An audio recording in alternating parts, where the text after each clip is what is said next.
Numbers in German follow different rules from English and the order is different too. In this video, we will learn how to say German numbers correctly. First, learn the numbers from 1 to 12 because they are the foundation for every larger number you will say.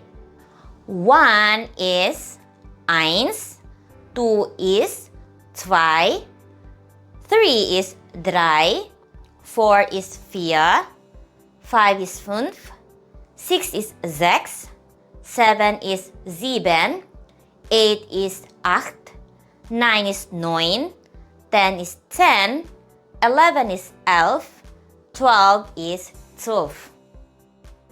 Now, let us build 13 to 19.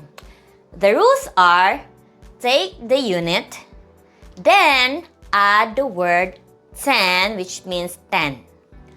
13 is dreizehn, 14 is vierzehn, 15 is fünfzehn, 16 is sechzehn.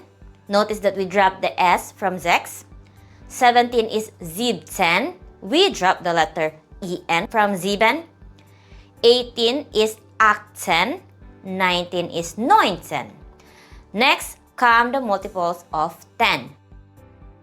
Add the ending zig or the ending sig with etcet to the base number. 20 is zwanzig.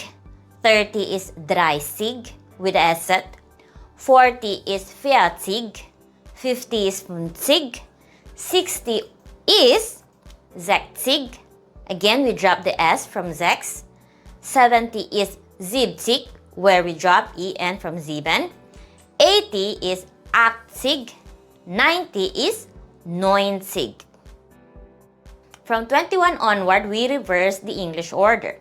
First say the unit, then say the word und, which means and, then say the tens. 21 is ein-und-zwanzig. 22 is zweiundzwanzig. 23 is dreiundzwanzig. And the pattern continues. 31 is ein-und-dreißig.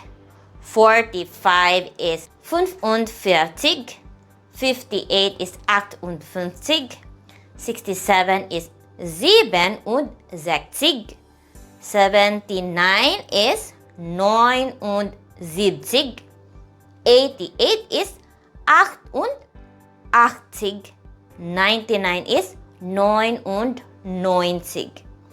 Remember that eins become ein inside compound number. So we say ein-und-zwanzig and not eins-und-zwanzig.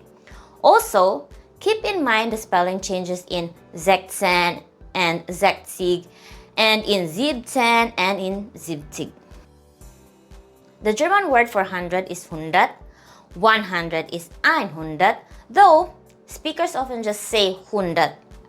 After that, keep adding the rest of the number. 101 is einhunderteins. 110 is einhundertzehn. 125 is einhundertfünfundzwanzig. 150 is einhundertfünfzig. 200 is zweihundert. 300 is dreihundert. 400 is vierhundert. 500 is fünfhundert. 600 is sechshundert. 700 is siebenhundert. 800 is achthundert. 900 is neunhundert. The word for thousand is tausend. 1000 is ein-tausend, and speakers often shorten it to tausend. We can now build larger numbers in the order thousands, then hundreds, then the rest. 1234 is 1234. 2500 is 2500. 3789 is 3000. 789.